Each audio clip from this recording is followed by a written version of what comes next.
जागा जागा महादेव, हर हर महादेव। शिव गुरु के चरणों में नमन करती हूँ, मेरा नमन स्वीकार है। हरेंद्र भैया लीला दीदी के चरणों में नमन करती हूँ, मेरा नमन स्वीकार है।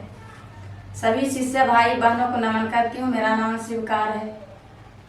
नवो दुर्गा को नमन करती हूँ, मेरा नमन स्वीकार है।